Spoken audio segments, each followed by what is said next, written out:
Good evening and welcome to our September 17th, 2020 meeting of the Long Beach City Council, which is now called to order. Tonight's meeting is being conducted via teleconference. We'll begin with a roll call. District 1. Here. District 2. Here. District 3. Here. District 4. Here. District 5. Here. District 6. Here. The city staff roll call. City manager. Here. City attorney. Here. City secretary. Here. Wonderful. Thank you all for your attendance tonight. We will now move to our presentation item. Don't we do citizen comment before presentation generally? We do. Citizen comment would be now. Okay, not on the copy you all gave me. It's presentation item. Sorry about that. We will go to citizen comment. So Sean, do we have any citizens wishing to make comments in tonight's meeting, please? We do have several that are logged on to the meeting tonight. I believe several are here for zoning items. And so for zoning items, you can speak during those public hearing times. We do have one for sure that is here to speak during citizen comment. Any others, if you wish to speak, please do use the tool inside the GoToWebinar to raise your hand. If you do plan to speak, please raise your hand using the GoToWebinar tool. We're going to start with Marissa Ward. We're going to go ahead and unmute her. Marissa, are you there? Yes, I'm here. All right, thank you. Go ahead, Marissa. Oh, hi. I am Marissa Ward. My address is 409 South Harrison Street. Thank you for having me today. During September the 4th, the Longview Housing Authority public hearing meeting, it was referenced that there were 7 goals and objectives that will enable the PHA to serve the needs of the low-income and extremely low-income families for the next 5 years. The first goal was to expand the supply of affordable housing, and the main object was seeking funding opportunities for the special needs population. So the questions that I do have is, so others will understand too, and along with myself, what is your definition of what the special needs population is, and what are some of the challenges that you plan to address in regards to that population? And the last question is, how much funding is projected for this community?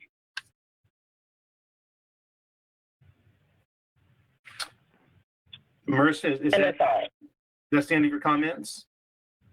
That's it, sir. Okay, we will have someone contact you. We don't respond to citizen comment during this portion of the meeting. We'll have someone contact you from city staff and get you your answers, okay? Okay, and I'll be waiting. Thank you so much. Thank you very much for your comments. If there are no other citizen comments, we'll move on to presentation item. Presentation of the draft United Development Code. This will be presented by Director of Development Services, Michael Shirley. Thank you, Mayor, members of council, Mr. Bonds. Would like to go over and give you a presentation of the draft that we have published of the Unified Development Code. We are coming to the conclusion of our Unified Development Code process that we've been going through. And in the last 2 months, we have given presentations to Planning and Zoning Commission as well as the Construction Advisory and Appeals Board. Those will be the 2 groups that have oversight and making recommendations to council on development and building related ordinances. And then also we had an additional meeting with both of those committees to have some discussion and allow them any opportunities for questions and or comments.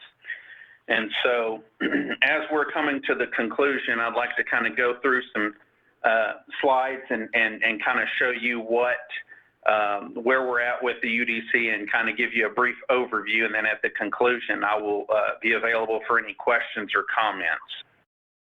So the first thing is why a UDC? What is a Unified Development Code? And the purpose of that is to strengthen and streamline our overall development regulations. As you remember, one of the things we wanted to do was to go through and take a number of our ordinances and processes that may be outdated, maybe not clearly defined, obsolete, update those, and then put them under one cover so that way they would be more streamlined and easier, more user-friendly for the end user as well as staff.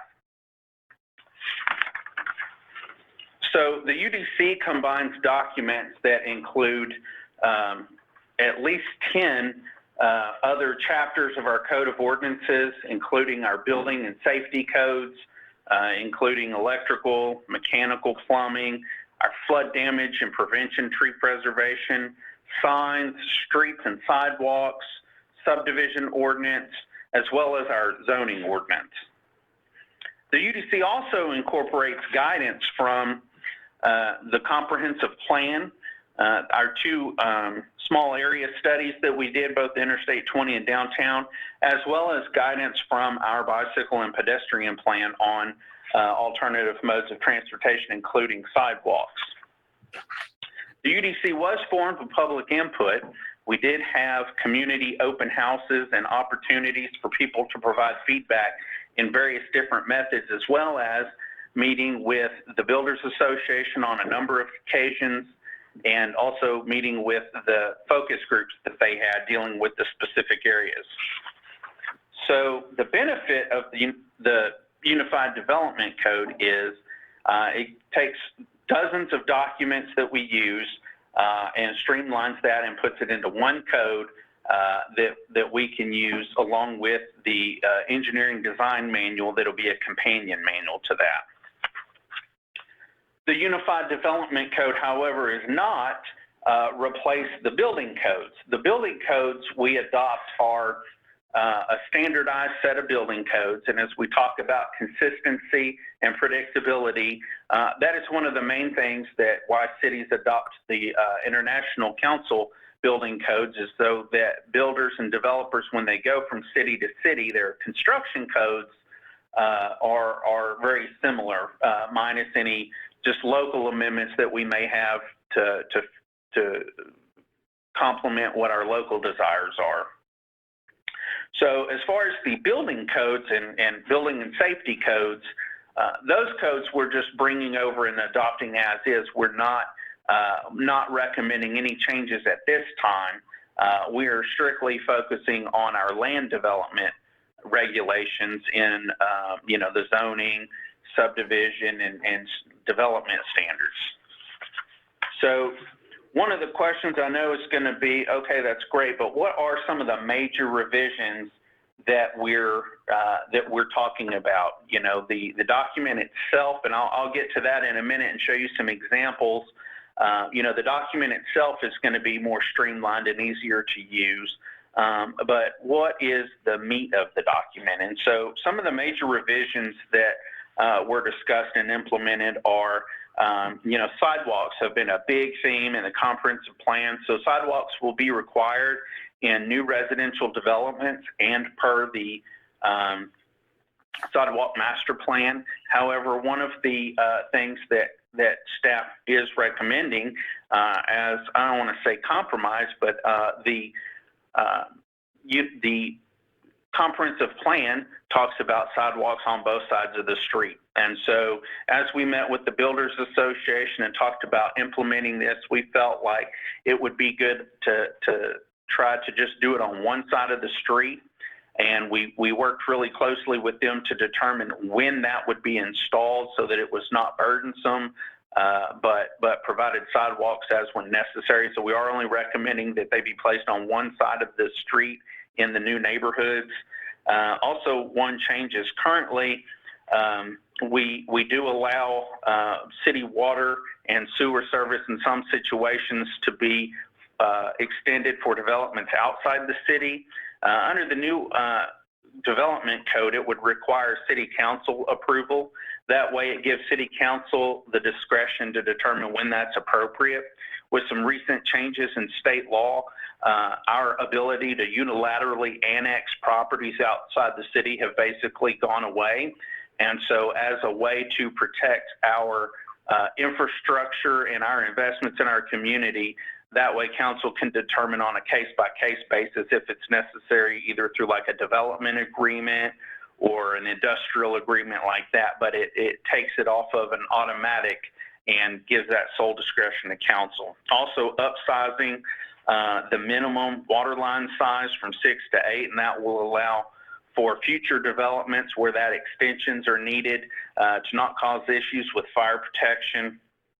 Also looking at lot-to-lot drainage clarifications when we have development and they go in and grade the development, and then they've looked at their overall drainage, and then when they come in and start building houses, we didn't have any real guidance on how to grade the property when they actually build the houses. And so a lot of times we would have drainage that ran from one lot all across the back and went all the way down the subdivision. And as we develop, and 10 and 20 years later, we start having lot-to-lot drainage issues. And so we have some standards and guidelines for them on how to alleviate a lot of the problems that we have day-to-day with that. Also requiring flush valves on dead-end lines. Per TCEQ, when we have dead-end lines, we're required to flush them periodically as to not have stagnant water in those lines. That's a very laborious process for city staff. And so as we further develop, in order to not have to require developers to loop water lines and go to that added expense, kind of that compromise, if you will, was, well, let's just require flush valves so it's an automatic flush instead of requiring a city staff person to go out there monthly and do that, as opposed to requiring, additional water lines and easements and loops to accommodate that. Also, consolidation of some of the residential zoning districts and the addition of a couple of single family in the downtown districts, and this was based on flexibility with some of our newer types of residential developments, so we don't have to do as many PDs. That was based on feedback that we've had over the last number of years for smaller lot, garden style type, smaller setback type development. Also expanded and defined and modernized some of the zoning uses, and then streamlined and simplified some of the landscape and buffering standards. On the fences, we clarified that so that fences in front yards, we actually have some minimum standards so that we're not just allowing by lack of regulation, say an 8-foot fence in the front yard all the way out to the property line, basically like the fortress fence. That we do allow fencing and security fencing, but there's some standards as far as stair stepping them, and all in an effort to kind of preserve that character and visibility in our neighborhoods. Also, we better defined and made more flexible our contractor types so that contractors aren't having to register under 3 or 4 different headings. They have some options on whether they want to be just a general contractor or specific contractor. Also added some job site cleanliness requirements, basically clarifying some of our nuisance and litter regulations that we already have, but just making it more consistent on the job site, because that's one of those code compliance issues that we get quite a bit on some of the job sites with the trash and the debris. Also streamline some of our pole sign requirements for allowing some of the existing locations to be rebranded and re-signed without having to go before the Board of Adjustment and get variances. That's probably one of our #1 variances that we see monthly, so that should help that process out. And also one of the other big things on temporary signs, bringing that into compliance with some recent Supreme Court cases that have come down, and then the public notification process. State law requires 200 foot. We're expanding that to 300 foot around cases, and also including that we'll do site notification. So you may see in restaurants and things when they're applying for a TABC permit, they're required to have a certain size sign posted in the window. So we'll be placing signs very similar that provide people that may not get the public notice but have an interested or an interested participant in a public hearing, the opportunity to know that there's a case filed on that site. So with that being said, I want to kind of go through and kind of show you what the UDC document actually looks like compared to what our current ordinance is, just so you can kind of get a glimpse of the usability. And so what I have here, this is an example of a page when you're looking to see what a setback is for a building setback in a specific zoning area. This is our current table. It's very institutional looking. The next page will show in the new UDC a more modernized look, very detailed with illustrations, and that's one of the big things is lots of pictures and illustrations to really show what we're trying to ascertain, what the information that we need, but also the requirements are very well laid out with corresponding notation. All the while, all of this, there's many, many hyperlinks in the document too. So where you see on like letter D, other applicable standards, all of those are going to be hyperlinked. On the next page, we have an example of what our current parking table is. So one of the many questions we get in the development process is, well, what size parking spaces do I need to have, and what does my parking lot need to look like?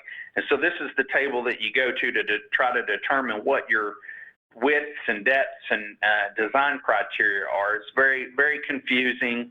On the next page, you'll see that it's very well laid out in terms of showing what we're needing for the different angles and very much an illustration. So it's basically almost a cut and paste, if you will, for developers and or designers to know what our expectations are for that. On the next page, we have a page in our current zoning or in our UDC showing what the Planning and Zoning Commission duties are. And so, sorry, got my pages mixed up. So this is the existing document, very institutional looking, very limited information. On the next page in our UDC, everything's laid out more in a table, very high, and it's hyperlinked, and it shows the section has the action that they can take and whether they're a recommending body in that regard or whether they actually make a decision. As I mentioned, it's all hyperlinked. On the next page, we're going to go to the actual PDF of the UDC, and I kind of want to go through and show you some of the usability with some of the hyperlinks and stuff. So what we have here is the table of contents, and to kind of give you an idea of how easy it is to find the information, I'll show some examples. And so to move from this section with the hyperlinks, you'll click on, say, City Council, and it'll take you to the next page that will show the City Council's authorities over the development-related processes. And in this case, we show the cursor, and if you notice the cursor, that's the hyperlink icon. So that shows that when you're in this, that has a hyperlink to it. And so if you click on that zoning map and text amendment, that will take you to the next page that gives you information on those processes and describes in detail. And as you can see down there at under Planning and Zoning Commission under Section 211 of the Texas Local Government Code, so that spells out our state law regulations that follow up with that. And as you can see, that's a hyperlinked. It's got the URL to the hyperlink, and so if you click on that, that will actually take you to the state website that has that section of the local government code to see what the actual state law is in relation to that section of the code.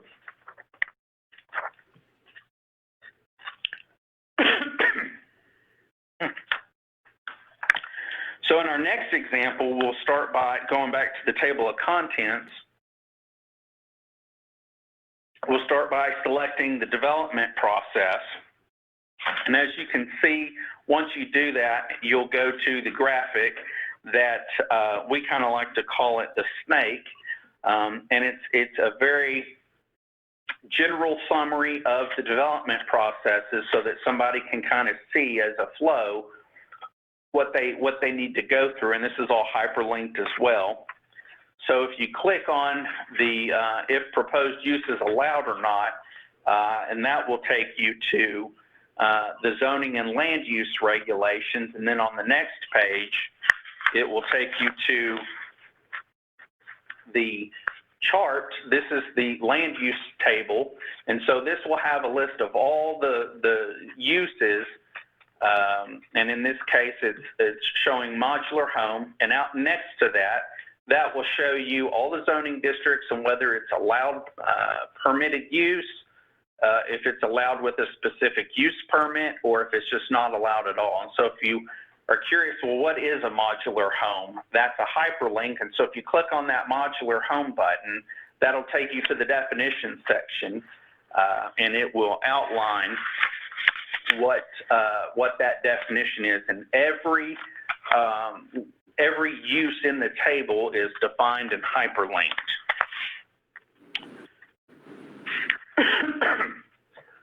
All right. And if we go back to the land use table, it also includes all of the parking regulations for that, all the parking requirements, so you're not having to look back and forth and go to different sections.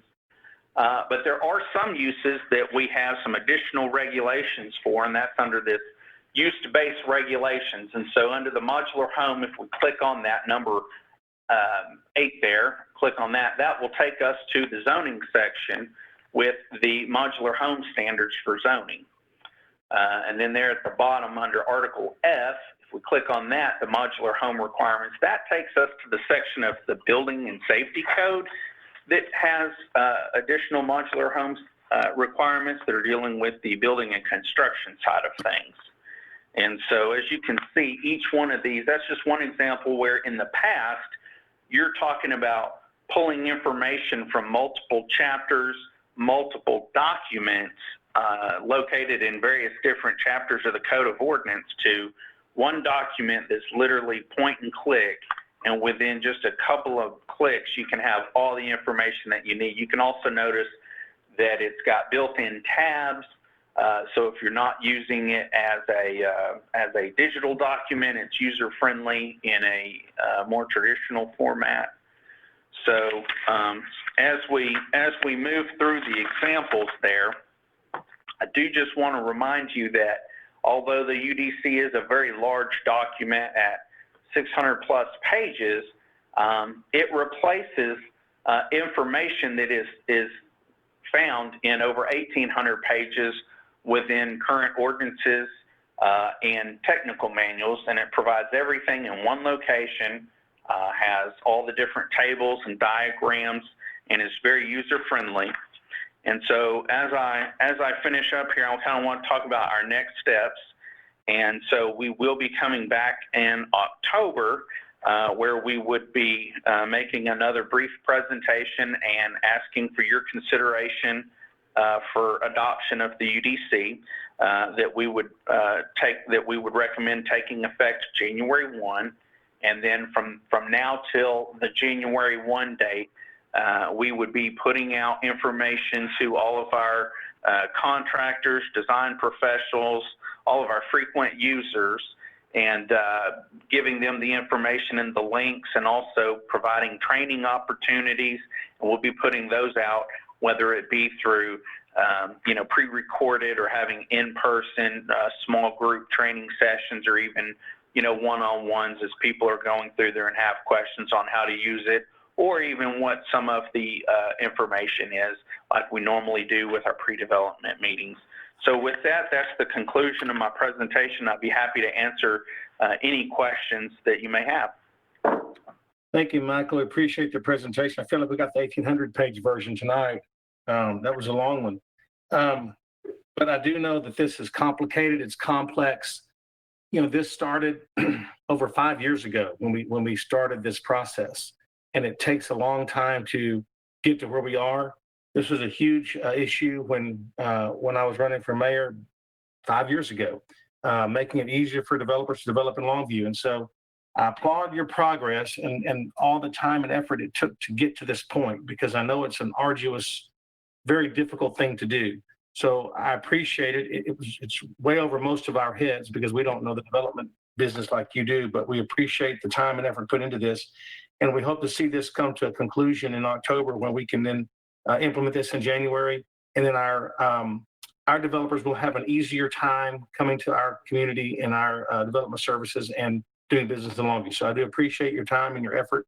And any questions of Mr. Shirley from any of the council? Ed Moore, Michael, do you feel like we have a pretty good general consensus among all the user groups about the UDC? At this point, we've given 4 opportunities in public hearings, and so far the feedback has been very positive. There are some things in there, when we met with the Builders Association, there were some things that, that they wanted differently that we just did not have the feedback from the public to implement. But I think by and large, all the feedback that we've gotten is very positive at this point. Which meeting in October do you feel you'll come back to us? Probably, what is the date that we have on that? I believe it's the 17th. Say again? I believe it's the 17th. Okay, thank you. That's all I have, Mayor. Thanks. Thank you, sir. Any other questions of Mr. Shirley? Sorry, it's going to be the 22nd. I apologize. Okay. Okay, then we will move on. Thank you so much. We're now to consent agenda. Are there any items on the consent agenda council likes to pull off for separate discussion? If not, is there a motion? So Move to moved. approve. Second? I'll second. We have a motion, a second. We'll have a roll call vote. District 1, Yes. District 2, Yes. District 3, Yes. District 4, Yes. District 5, Yes. District 6. Yes. I vote yes as well. Ms. Secretary, would you please confirm the record of the vote? Mayor, I would love to do that. I had two motions and 2 seconds. So could I see who made the first motion? I think me or Ed. Okay. Kristen Ishihara. Yes. Give it to Ms. Ishihara. Okay. And the second? Mr. Moore made the second. Okay. Okay. Yeah. That to me then. Thank you very much. Kristen Ishihara made the motion. It was seconded by Ed Moore. Motion passes 7-0. We'll now move to zoning. Public hearing held to consider application Z2007 filed by BTO Properties. Ms. Choi. Thank you, Mayor Mack. The applicant is requesting a rezone of approximately 5.96 acres of abstract 177 of the William Robinson Survey, Tract 31, Section 1, from agriculture to single-family 4 zoning district located at 5720 Yarborough Road. The subject property was annexed in 1980. When annexation occurs, the property that is annexed is automatically assigned an agricultural designation. As development occurs, the land that is zoned agriculture will need to be rezoned. Yarborough Road and Harley Ridge are both classified as local roadways and are maintained by the City of Longview. Residential uses are appropriate for along both roadways. Staff finds that the proposed zoning change is consistent with the future land use map and surrounding uses. Staff and Planning and Zoning Commission recommends approval of this request. I'd be happy to answer any questions at this time. This requires a public hearing, which is now open. Are there any speakers who'd like to speak during this public hearing? I do not see anyone who has raised their hand inside the GoToWebinar tool, but I'm going to give a moment here because we do have several people that are logged on. If you wanted to speak on this item, please go ahead and raise your hand within the GoToWebinar tool. I do not see that, so Mayor, I believe you can continue. Public hearing is now closed. So can I have council questions or comments on this? If not, may I have a motion?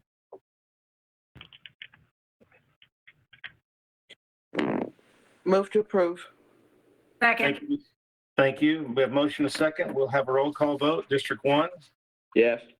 District 2, Yes. District 3, Yes. District 4, Yes. District 5, Yes. District 6, Yes. and I vote yes as well. Ms. Secretary, please confirm the vote. Yes, sir. Motion was made by Councilmember Notice Dottie, was seconded by Kristen Shahara. Motion passes 7-0. Thank you. We will now go on to zoning item A, public hearing. It's the same one again. We'll go to zoning item B. Public hearing held to consider applications S-2002, filed by Jolyn Crane. Ms. Choi. Thank you. The applicant is requesting a specific use permit for a restaurant with a drive-through window in general retail zoning district. A specific use permit is required for drive-through windows within general retail zoning district to ensure no negative impact on surrounding properties. The business, which is Bryan and Scott's, sells snow cones, and those items will be sold through the drive-through window. Currently, their business is located on the lot directly to the east of this property, and they are proposing to build a new building to the west of their current site and will have 2 drive-through windows like their current facility. Planning and Zoning Commission, along with staff, recommends approval of this request. I'd be happy to answer any questions at this time. This item requires a public hearing, which is now open. Are there any comments on this public hearing? I do not see anyone that has raised their hand. I do believe the applicant is here. And I'm going to unmute her just in case she wants to say anything. Yes, I met with a designer today, a building contractor, and everything will be ready to go in a few weeks. All right, that was Ms. Joe Crane. Thank you very much. I don't see anyone else that has their hand raised. So Mayor, I believe you can continue. Public hearing is now closed. Council, any comments or questions? If not, I'll entertain a motion. Make a motion, we approve. A second. There's a motion and a second. We'll have a roll call vote. District 1, Yes. District 2, Yes. District 3, Yes. District 4, Yes. District 5, Yes. District 6. Yes. I vote yes as well. City Secretary, please confirm record of the vote. Yes, sir. Motion was made by Councilmember Steve Pirtle, seconded by Kristen Shahara. Motion passes 7-0. Thank you. We now move to zoning item C, public hearing held to consider application S-2003, filed by Rich Seymour. Ms. Choi. Thank you, Mayor Mack. The applicant is requesting a specific use permit for a restaurant with a drive-through window in general retail zoning district. The current business sells food and smoothies, and those items will be sold through the proposed drive-through window. Staff finds that the proposed zoning change is consistent with the future land use map and surrounding uses. Planning and Zoning Commission, along with staff, recommends approval of this request. I'd be happy to answer any questions at this time. This also requires a public hearing, which is now open. Is there any comments on the public hearing? I do not see anyone with their hand raised within the GoToWebinar tool, but I do see that the applicant is here, which is Rich Seymour. I'm unmuting him now.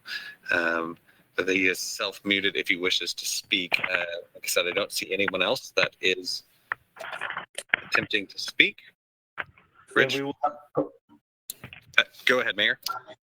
If there's no one else to speak, we'll have Oh, sorry. There, Rich did get on now. Rich. Can you hear me? Yes, we can hear you. Okay. No, just super excited to get this going. I just want to, it's going to do a lot for my business, having a drive-through with easy access to the for the road to pick up smoothies and food faster. And if, cold weather ever gets any worse, then it'll help my business still stay in business. I want to say thank you for everybody that's part of this, and we're looking forward to serving Longview with a drive-through. Thank you. I do not see anyone else with their hand raised, so Mayor, I believe you can continue. Thank you, Rich. The public hearing is now closed. Any council have comments or questions? If not, I'll take a motion. Make a motion, we approve. Second. The motion is second. We'll have roll call vote. District 1, Yes. District 2, Yes. District 3, Yes. District 4, Yes. District 5, Yes. District 6. Yes. And I vote yes as well. City Secretary, please confirm the vote. Yes, sir. Motion was made by Councilmember Steve Hurdle, seconded by Nona Snoddy. Motion passes 7-0. Thank you. We'll go to zoning item D, public hearing held to consider application S 2004 filed by Alan Mallory. Ms. Choi. Thank you. The applicant is requesting a specific use permit for a private school in single-family 4 zoning district. A specific use permit is required for private schools within single-family zoning districts to ensure no negative impact on surrounding properties. Longview Christian School is currently located directly south of this request, and this property was recently donated to them. They would like to occupy the building as a private school and would also like to build a soccer field to the north of the building as well. Both sites were previously home to Forest Park Middle School. Planning and Zoning Commission, along with staff, recommends approval of this request. I would be happy to answer any questions at this time. This requires a public hearing, which is now open. Is there any comments on the public hearing? I do not see anyone here to speak on this item. Very good. Public hearing is now closed. Question or comments from the council? If not, I'll entertain the motion. I'll make a motion to approve. Second. There's a motion and a second. We'll have a roll call vote. District 1, Yes. District 2, Yes. District 3, Yes. District 4, Yes. District 5, Yes. District 6, Yes. and I vote yes as well. City Secretary, confirm record of the vote, please. Yes, sir. Motion was made by Councilmember Christian Ishihara, second by Steve Hurdle. Motion passes 7-0. Thank you. We'll go to public zoning item E, public hearing held to consider application P 2003 filed by F3 Properties. Ms. Choi. Thank you. The applicant is requesting to amend Plan Development 10-08 to allow for an additional use of a barber or beauty shop located at 1803 East Wood Road. The current plan development allows for office uses, and a jewelry store. The current building is approximately 2,600 square feet in size with 17 parking spaces. If approved, a barber or beauty shop will be permitted by right within this plan development. All other stipulations and requirements within this plan development will remain the same. Planning and Zoning Commission, along with staff, recommends approval of this request. I'd be happy to answer any questions at this time. This requires a public hearing, which is now open. Any speakers on this public hearing? I see the applicant is here and is wishing to speak. That's Dee Dee Howell. You'll need to unmute yourself, Dee Dee. Okay. Hi, yes, my name is Judy Howell. I'm speaking for F3 Properties. When we purchased the property back in 2017, we were unaware it was a planned development. We thought it was commercially zoned until some potential tenants applied for a CO. So we have followed all the guidelines for the city, planted trees, bushes, put a fence around the trash area, and would like to, proceed with this. Very good. Thank you so much. If there's no other comments, we'll close the public hearing. Does council have any questions or comments? If not, I'll entertain a motion. Make a motion, we approve. I second it. We have a motion and a second. We'll have a roll call vote. District 1, Yes. District 2, Yes. District 3, Yes. District 4, Yes. District 5, Yes. District 6. Yes. I'll vote yes as well. Ms. Secretary, confirm the vote. Yes, motion was made by Councilmember Steve Hurdle, was second by Ray Wade. Motion passes 7-0. Very good. We'll go to zoning item F, public hearing held to consider application P 2004 filed by HEK Investments. Ms. Choi. Thank you, Mayor Mack. The applicant is requesting to rezone from general retail and single-family 4 to a planned development to allow for a tunnel car wash. Currently, a church is located on this site, and the applicant proposes to demolish the existing building. The properties to the north and west of the subject property are already zoned heavy commercial. A tunnel car wash is an appropriate use for this area. However, they are allowed in heavy commercial zoning districts. Rezoning this property to heavy commercial could lead to unintended uses that may not be appropriate for this area. Therefore, a planned development is the best option. It protects the neighborhood by limiting the uses allowed for this property and provides additional features such as a green belt that is shown on the site plan. The site plan for this planned development proposes setbacks for this site that are consistent with general retail zoning district, with a minimum front setback of 25 feet, rear setback of 10 feet, and the 10 feet also includes this green belt area that is approximately 300 feet deep and 196 feet wide in the rear that is directly adjacent to the residential. The green belt area indicated on the site plan will be a preservation area with trees that will be undisturbed. The signage for this area will follow the sign allowance allowed in general retail zoning districts, and all other city codes will be met through the development process. Gilmer Road is a tech-stop roadway and a principal arterial. This use is appropriate for this area as long as access management is followed. Staff finds the proposed zoning change is consistent with surrounding uses. Planning and Zoning Commission, along with staff, recommended approval of this request. Staff did receive a petition on this request, and it was signed by over 20% of the notified properties surrounding this request. This item does require a supermajority vote by City Council to be approved. I'd be happy to answer any questions at this time. This requires a public hearing, which is now open. Any speakers on the public hearing? I believe we do have one that is here to speak, and that's Keith Etheridge. I'm going to unmute him if he is interested in speaking. Keith? Actually, Brian Hatchett's going to be speaking for us, so that's all right. Okay. All right. I will unmute you there. Brian, I believe, is here to answer questions as well if he would like to. He's unmuted in case there are any questions or if you'd like to add anything. But beyond that, there's no one else registered to speak. Hey guys, if you have any questions for me, I'm here to answer them for you. Very good. Any questions of Mr. Hatchett? If not, then the public hearing is now closed. Council, have any questions or comments? Yes, Mr. Mayor, I have a couple comments I'd like to make. Mr. Wright? I do have a couple of concerns about this. We already have a couple of car washes, one a couple of blocks away, one across the street. We have a few other car washes in the area that are currently empty that have apparently gone out of business. So, I mean, it concerns me that we're going to put another car wash in next to two others that are right within close proximity to these. So that concerns me. And also the car wash across the street owned by Mr. Ryan Lewis. Ryan's always been a great corporate citizen for Longview.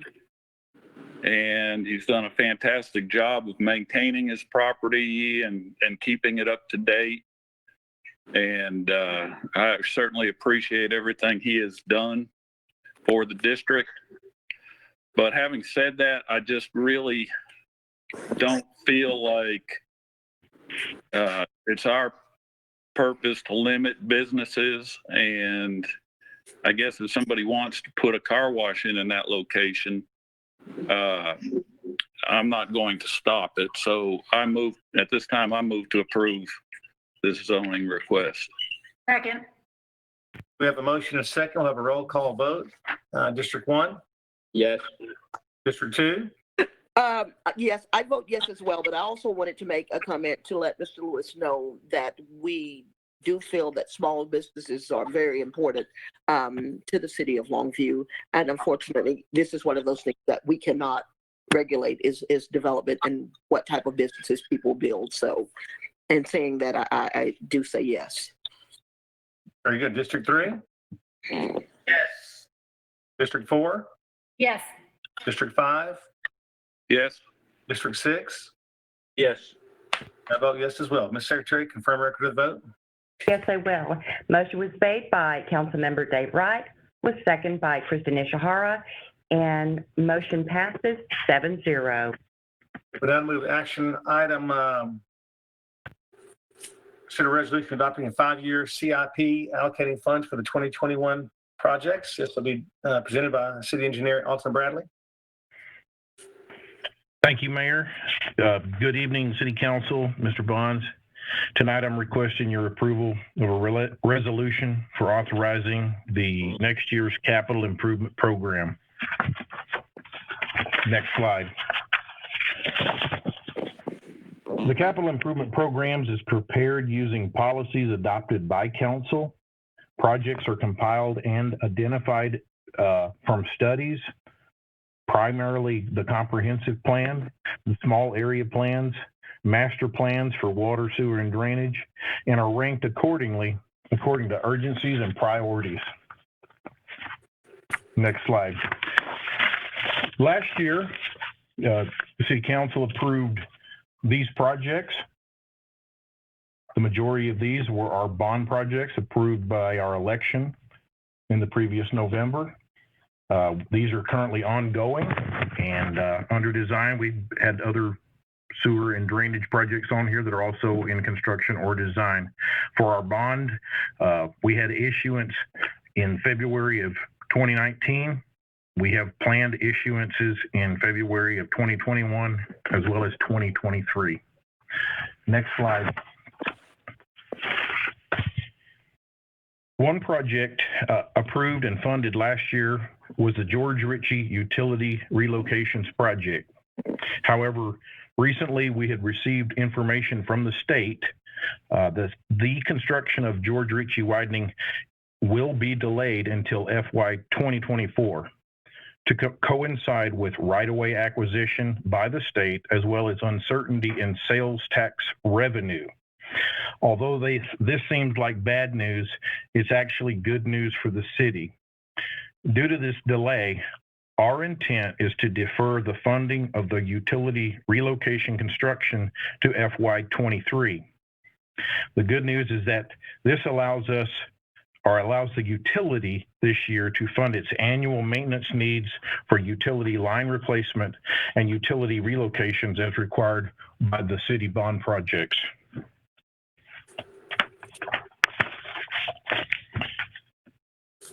The next 3 projects are funded by utility CIP funds. They are at the wastewater treatment plants. We have 3 critical projects. Trickling filter number 1, approximately $300,000. Rake arms and manifold are beyond their service life and need to be replaced. Our next project is our digester controls. I believe 5 years ago, council approved our digester project. However, we need additional funding at $250,000. We're having issues with transferring from the primary to the secondary digesters. Issues include operational imbalances in the residents' time between the 3 primary digesters. This project is to improve the transfer efficiency between the primary digesters 1 and 2 to the secondary digester by adding pumps. Our third project at the wastewater treatment plant is a boiler replacement, approximately $805,000. This boiler is beyond its service life, requires replacement. About 60 years ago, the utility did do a rehabilitation to keep it running. However, it is beyond its service life.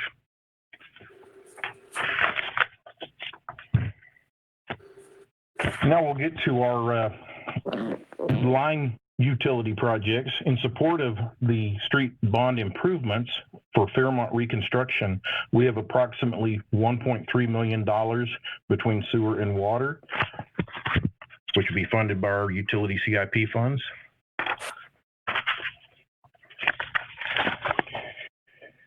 In addition to that, we're going to support the High and Mobberly intersection and entryway with about $200,000 in utilities.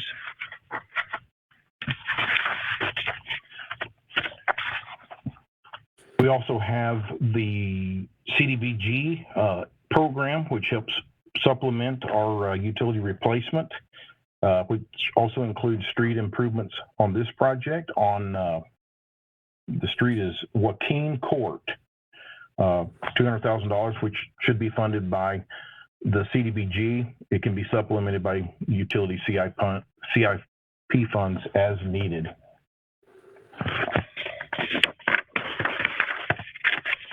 Railroad widening, utility relocation. This is in support of our Bond Street project.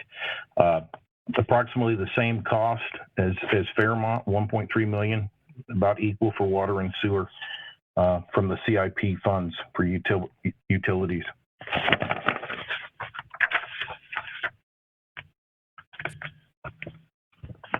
And this is the project that we talked about, is being able to do these important line replacement projects that we've been doing every year just to keep up with our system. The city's annual water and sewer replacement program is funded by the utility from the funds, approximately $900,000. And you'll see the locations: Coleman Drive, Vinewood, Duncan, Swinging Bridge Road, and Wilbert Street. In addition to that, our sewer, which is a line replacement program funded by the utility CIP funds, $900,000. Just like our water, we have projects on Drake, Huey, Tulane, 7th, 14th, and Avalon Avenue. This is the summary of next year's capital improvements program.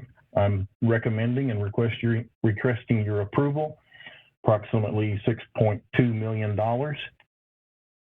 And I'm available to answer any questions you may have. Thank you, Mr. Bradley. Is there any question, Mr. Bradley, on this CIP projects? Move to approve. Ed Moore. Second. We have a motion and a second. We'll have a roll call vote. District 1? Yes. District 2? Yes. District 3? Yes. District 4? Yes. District 5? Yes. District 6? Yes. I vote yes as well. Ms. Secretary, please confirm record of the vote. Yes, Mayor. Motion was made by Councilmember Ed Moore, was seconded by Steve Hurdle. Motion passes 7-0. Thank you very much. I appreciate all of y'all's time and efforts tonight on the discussions.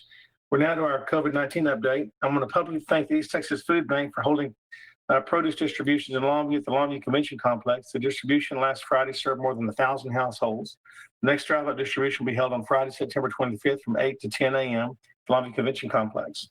Our numbers continue to go down. I say that very hesitantly, but we are definitely going down or leveling off. We're not seeing the huge spikes that we've been seeing. Our death tolls are definitely getting smaller and smaller. Our hospitalizations have definitely come down. All those are great trends. And I think those trends signify that whatever we're doing is working, and I hope we'll continue to do that. I know that it's difficult, it's inconvenient, but it's what we're required to do. The governor had a meeting today, and he stated that if the COVID-19 hospitalization rates are less than 15% for 7 consecutive days within the trauma service areas of that region, then reopenings can occur as he has outlined. Increase capacity to 75% for retail, restaurants, offices, manufacturing, museums, libraries, and gyms. He opened nursing homes for visitation with limitations, which is great news for our elderly. They've been locked up for quite some time. And I say locked up, I don't mean locked up. We've been trying to keep them safe and healthy, but it feels as if they've been locked up away from their families, and it's very difficult for them. So it'll be very encouraging if the families can come in and see those family members with limitations. Remember that. We'll still have to maintain our mayoral approval requirements for events of 10 or more outdoors, especially those that cannot maintain social distancing. And bars will continue to remain closed at this time, according to the governor. So these are things that we have to deal with in hopes that we continue to see this go down. We're hoping for a vaccine soon. We don't know when that will take place or if it'll take place. So we have to do what we can do. Continue to wash your hands, wear your masks, stay 6 feet apart, social distance, do those things that are getting us back to our feet, and we'll continue to progress forward, Longview. So I appreciate your time and your efforts. I appreciate your commitment to doing what we need to do. So until next time, God bless you all. We are adjourned.